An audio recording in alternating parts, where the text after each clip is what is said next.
आगे अपन बात करें जैसे डायरिया। डायरिया एक तो जैसे नॉर्मल डायरिया होता है और एक होता है कोक्सियोडिस। तो उसमें नॉर्मल डायरिया में तो जैसे दस्त नॉर्मल ही होंगे, और जो कोक्सीडियोसिस है उसमें सफ़ेद दस्त होते हैं। अच्छा, तो सफ़ेद दस्त होना ही ये कोक्सियोडियोसिस बोल देते हैं इसको। बिल्कुल। तो इनका जो ट्रीटमेंट है वो ये भी मैं आपको बता देता हूँ। तो सबसे पहले तो आप ये देखें, इसके कारण क्या बनते हैं सर? कारण वही है, जैसे एक तो जैसे उसमें बैक्टीरियल भी हो सकता है। दूसरा जैसे कारण की अपन पूरी बात कर लेते हैं, डायरिया है और उसमें कारक की बात कर रहे हैं। तो एक तो जैसे ओवर फीडिंग कर लेता है बच्चा। हाँ। नॉर्मल अगर डायरिया है तो जैसे ओवर फीड भी कर लेता है। जैसे 2 बच्चे हैं, एक बच्चा बीमार हो गया और जैसे नॉर्मल उसने खाना पीना कम कर दिया है और दूसरा एक्स्ट्रा दूध पी जाता है, तो उसकी वजह से भी डायरिया हो जाता है। या कुछ बच्चे थोड़े से ज़्यादा चंचल होते हैं तो वो जल्दी पी जाते हैं। तो जैसे ये जो डायरिया होगा ना, तो आप देखेंगे एक दिन होगा और दूसरे दिन अपने आप रुक जाएगा। यहाँ कोई ट्रीटमेंट की आवश्यकता नहीं है। अगर आप थोड़े से स्मार्ट हैं, देख लेते हैं भाई बच्चे ने दूध एक्स्ट्रा पिया है। इसके अलावा जैसे मिट्टी खा जाता है वो, जैसे शुरू में बच्चे डीवर्मिंग नहीं करते अपन और वो मिट्टी खा जाते हैं, तो उस वजह से भी आपको ये अपन को डायरिया देखने के लिए मिलेगा। जी। अन्य जैसे कोई बीमारी के साथ डायरिया आ रहा है, जैसे रोटा वायरस है, उसमें फीवर के साथ आपको डायरिया मिलेगा।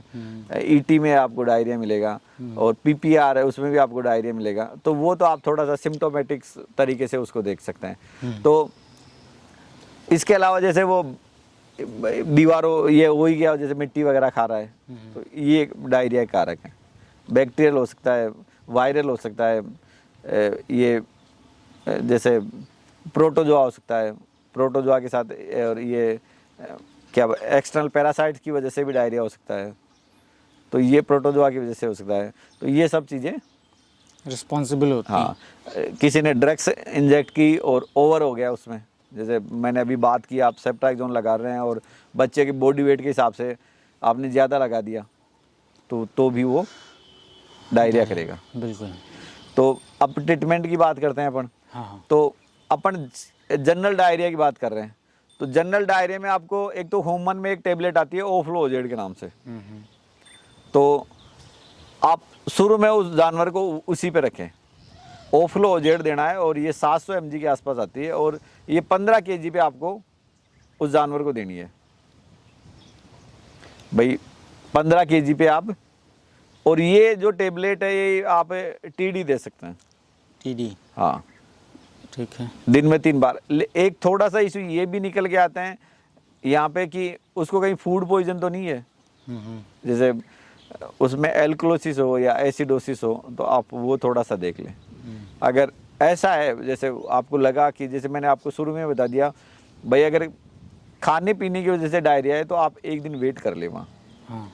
ये तो आपको थोड़ा सा ये समझना होगा। जी। टेबलेट फॉर्म में ओफ्लोजेड, और ये आप 15 kg पे एक दे सकते हैं। ये तो शुरुआत का ट्रीटमेंट है। अगर इन चीज़ों से भी नहीं रुक पाता तो फिर जैसे मेट्रोनिडाजोल है, आप करीबन 15 kg पे 100 ml लगा सकते हैं। उसके साथ जैसे सल्फाट्रिम एल आता है, ये अपन इंजेक्टिबल की बात कर रहे हैं। तो ये आरएल के साथ आप जैसे आरएल की मैं आपको डोज बताऊं, 1 kg पे 10 ml, बिल्कुल। और इसमें 1 ml ऑक्सीटेट्रासाइक्लिन या सल्फाट्रिम एल आप आरएल में मिला के दे सकते हैं। जैसे 10 ml बराबर 1 kg पे डोज है, आरएल की डोज बता रहा हूँ आपको। और आरएल लगा के आप मेट्रोजिलोल लगा सकते हैं यहाँ। बिल्कुल। साथ में जैसे एंटी हिस्टामिन आपको देना ही देना है। और जैसे कोई भी एक नसेड जो एंटी इन्फ्लामेटरी ड्रग्स है, वो आपको एक वो देना है। तो जैसे इनकी भी डोज यही है कि 10 kg पे आप 1 ml लगा सकते हैं एंटी हिस्टामिन। और जैसे नसेड है, एंटी हिस्टामिन में जैसे CPM आ गया, जीट आ गया, तो ये आप 1 ml लगा सकते हैं। और जैसे इनके अलावा जैसे प्लेन जो मेलोनेक्स है, वो आप 10 kg पे 1 ml ये लगा सकते हैं। और आरएल और मेट्रोजिल और जैसे अगर आप 2 दिन आपने ये प्रयास कर लिए और उसके बाद भी आपका जानवर रिकवर नहीं हो रहा है, तो फिर आप जैसे डायरोक्स या नेबलोन के नाम से पाउडर आते हैं, तो आप वो जो उन पे डोज लिखी हुई होती है तो आप उस हिसाब से लगा सकते हैं। तो ये नॉर्मल जो डायरिया है उसका ट्रीटमेंट है। और कोक्सीडियोसिस जैसे जिसकी अपन बात कर रहे हैं, उसमें डायरिया तो यही है उसमें, लेकिन सफ़ेद दस्त होते हैं।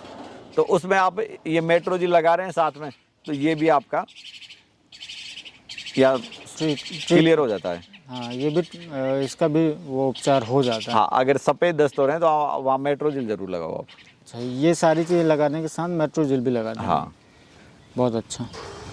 तो ये डायरिया का हो जाता है। जी। डायरिया में जैसे मैंने बोलस बता दिया आपको, और ये इंजेक्टिबल जो नॉर्मल चलता है वो अगर कोई किसान लगा सकता है तो आराम से लगा सकता है।